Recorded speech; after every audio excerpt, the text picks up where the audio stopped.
पार्लिमानी leader तो का अभी ये तक वक्त उन्होंने नाम लगेगा, नहीं दिया। नहीं, मेरे पास आए हैं, एक दो दफ़ा आए हैं, बट जब तक वो लिख के नहीं देते, जिस पर लिख के देंगे तो फिर हम उसको नोटिफाई करें। It has to be on SIC's letter head के ऊपर होगा, जो इलेक्शन कमीशन ने बताया कि कौन सी जमात है जिसके कितने मेंबरान हैं, वो भी आ गया है। तो अब उसके बाद ये हम कर लेंगे। जैसे और पब्लिक अकाउंट्स कमेटी का चेयरमैनशिप आप उनको देंगे? देखें, ये भी आपको याद होगा कि ये 2008 में ये पीपल्स पार्टी और मुस्लिम लीग नून के अंदर एक अंडरस्टैंडिंग हुई थी कि हम ऑपोजिशन दे देंगे। ये कोई रिटन नहीं है, बट ये प्रैक्टिस 2008 के बाद 2013 में भी रही और 2018 में भी यही प्रैक्टिस रही। अब गवर्नमेंट और ऑपोजिशन बैठ के अगर इसके ऊपर फैसला कर लेते हैं तो ये मसला हल हो जाएगा। अच्छा, पीपल्स पार्टी के बारे में मैं एक और चीज़ क्लियर कर दूँ जी, मैं एक चीज़ और क्लियर कर दूँ। मेरे पास मुख्तलिफ दोस्त आए हैं कि जी इसका पब्लिक अकाउंट्स कमेटी का चेयरमैन किसको बना रहे हैं, क्या कर रहे हैं। देखें, जिसकी तरफ जाएगा, अगर ऑपोजिशन ने बनाना है तो ये ऑपोजिशन ने फैसला करना है, मैंने नहीं फैसला करना कि कौन होंगे। मुझे 2-3 दोस्त मिले हैं जिनका मुझे पता चला है कि वो उनकी जमात की तरफ से यही आया है कि जी इनको हमने बनाना है चेयरमैन पब्लिक अकाउंट्स कमेटी। सो ये उनका फ़ैसला है, ये स्पीकर का फ़ैसला नहीं है। ये जो अंडरस्टैंडिंग है कि पब्लिक अकाउंट्स कमेटी का चेयरमैन कौन होगा, ये गवर्नमेंट और ऑपोजिशन की आपस की अंडरस्टैंडिंग है। जहां स्पीकर के ऑफिस की ज़रूरत पड़ेगी मैं हाजिर हूँ उनको बिठाने नहीं, के आप लिए। जो पीपल्स पार्टी के साथ रिवायत आप लोग जिस पे मुत्तफिक हो गए थे, तो उस रिवायत को बरकरार रखेंगे और ये पब्लिक अकाउंट्स कमेटी की चेयरमैनशिप उनको देंगे या कि नहीं, माजी की तरह? लगता तो यही है, जो गुफ्तगू मैंने सुनी है उससे लगता तो यही है। नहीं लगना तो जाहिर बात है, फैसला तो आपने करना है ना। नहीं, मैंने नहीं करना, ये आपस में बैठेंगे। अगर ये फैसला ना कर सके तो फिर मैं फैसिलिटेट ज़रूर करूँगा कि आप लोग बैठ जाएं। मुझे लगता यही है कि ये आपस में इनकी अंडरस्टैंडिंग हो जाएगी, गवर्नमेंट और ऑपोजिशन की, जल्द हो जाएगी। पीपल्स पार्टी के बारे में आपकी क्या राय है कि मुस्तकबिल करीब में वो हुकूमत को ज्वाइन कर देगी या उनके नाराज़ होने का कोई ख़तरा तो नहीं है? मैं पॉलिटिकल अफेयर्स को डील करता रहा हूँ और इनके साथ मेरी बहुत अच्छी वर्किंग रिलेशनशिप है। बट अल्हम्दुलिल्लाह मेरी पीपल्स पार्टी से भी अच्छी वर्किंग रिलेशनशिप है, मेरी MQM से भी अच्छी रिलेशनशिप है, मेरी अभी भी मौलाना फजलुर रहमान साहब की जमात से भी अच्छी रिलेशनशिप है।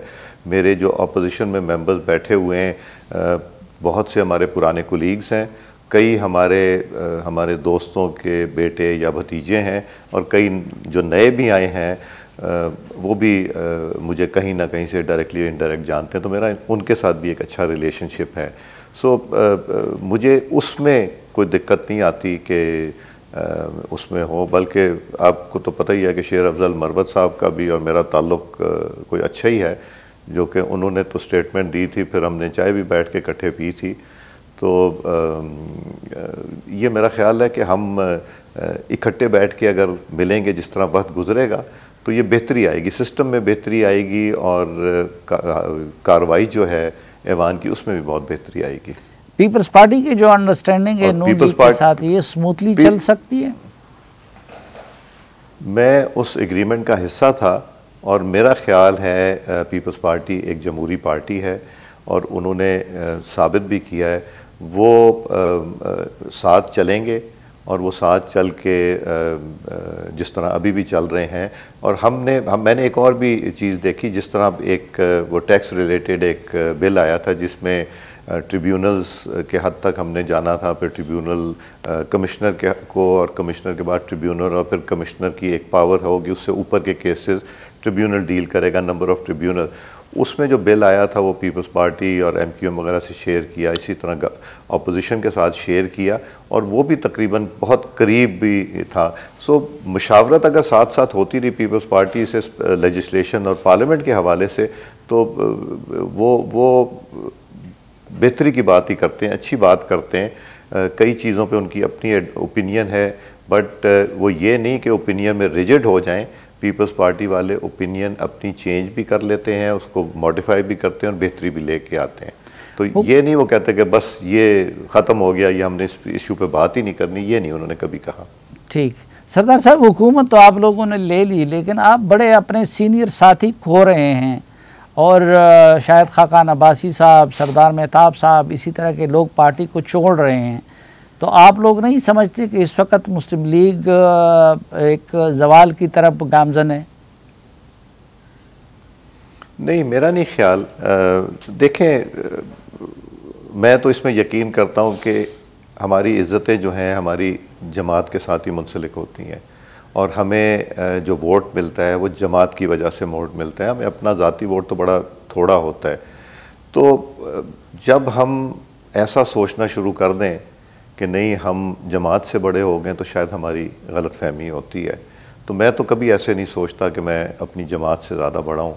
मैं जमात के एक डिसिप्लिन के दायरे में रह के काम करना चाहता हूँ, और ना ही ख्वाहिश है। ये भी मैं बता दूँ, जो अल्लाह ताला ने देना होता है वो ज़रूर मिल जाता है, मगर जब लोग चीज़ों के पीछे जाएं कि जी मुझे ये ओहदा मिल जाए, मुझे वो ओहदा, तो अल्लाह ताला का अपना निज़ाम होता है, वो नहीं होता। पार्टी की क़यादत जो है जब फ़ैसला करती तो अल्लाह ताला की तरफ से फिर उनकी अपनी विज़न भी होती है जिसके तहत चलते। तो ये पार्टी में लोग आते हैं चले जाते हैं, 2 छोड़ेंगे 4 आ जाएंगे।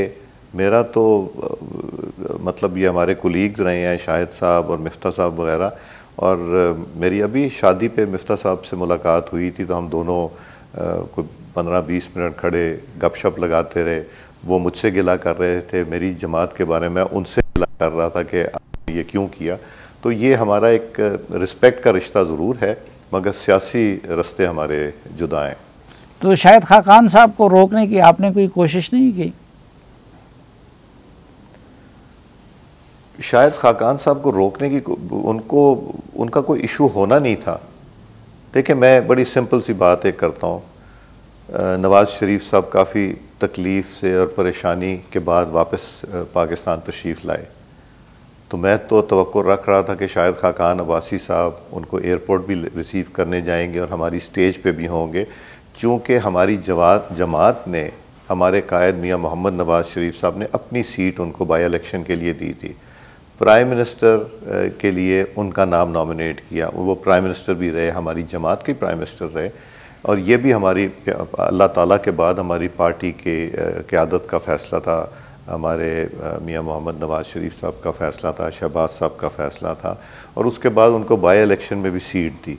सीट देने के बाद उनको 2 वजारतों का एक एडवाइज़र के तौर पे थे वो, कि पावर और पेट्रोलियम दोनों के वज़ीर और सेक्रेटरीज़ उनकी मशावरत के साथ पॉलिसी डिसीजन लेते थे। तो अब इतना कुछ करने के बाद अब नाराज़गी का तो नहीं बनता था। कायद मोहतरम जो वापस तशरीफ़ लाए थे, तो मैं तवक्को यही कर रहा था कि वो एयरपोर्ट भी जाएंगे, उनको रिसीव भी करेंगे, जिस तरह हम सब ने किया। हमें खुशी हुई कि वो वापस तशरीफ़ लाए, बट शाहिद साहब नहीं गए। तो लेकिन खुद नवाज शरीफ साहब की तरफ से इसहाक डार साहब के बारे में ये तासुर नहीं दिया जा रहा है कि वो जमात से बड़े हैं। अब ये डिप्टी वज़ीर आज़म बनाने का क्या जवाज़ था उनको? ये मुझे इसका बैकग्राउंड नहीं पता, मगर परवेज़ इलाही साहब भी तो डिप्टी प्राइम मिनिस्टर रहे थे। तो ये बेसिकली मेरा ख्याल है शहबाज साहब को फर्दर स्ट्रेंथन करने का। इश्यूज़ इतने ज़्यादा हैं।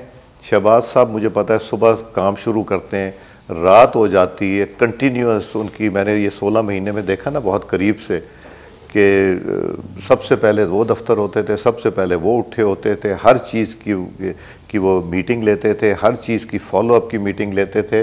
जितना वो मेहनत करते हैं, विज़न उनका बहुत अच्छा है, ग्रैस्प ऑफ थिंग्स उनकी बहुत अच्छी है, बट एक फ़िज़िकल जो इंसान स्ट्रेस ले सकता है एक हद तक ले सकता है।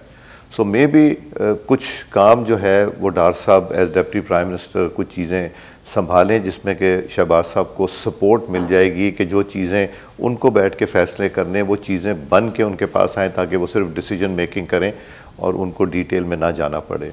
सो इसको नेगेटिव नहीं देखना चाहिए, मैं तो इसको पॉजिटिव ही देखूँगा। और कायदे मोहतरम ने कुछ सोच के किया होगा, कोई उनका विज़न होगा, और मैं यकीन रखता हूँ इसमें बेहतरी होगी। और नवाज शरीफ साहब सदारत का मनसब कब संभाल रहे हैं पार्टी के? नवाज़ शरीफ साहब हमारे कायद हैं, वो सदर हों पार्टी के या ना हो, मगर वो तो उनका जो स्टेटस है वो सबके सामने है।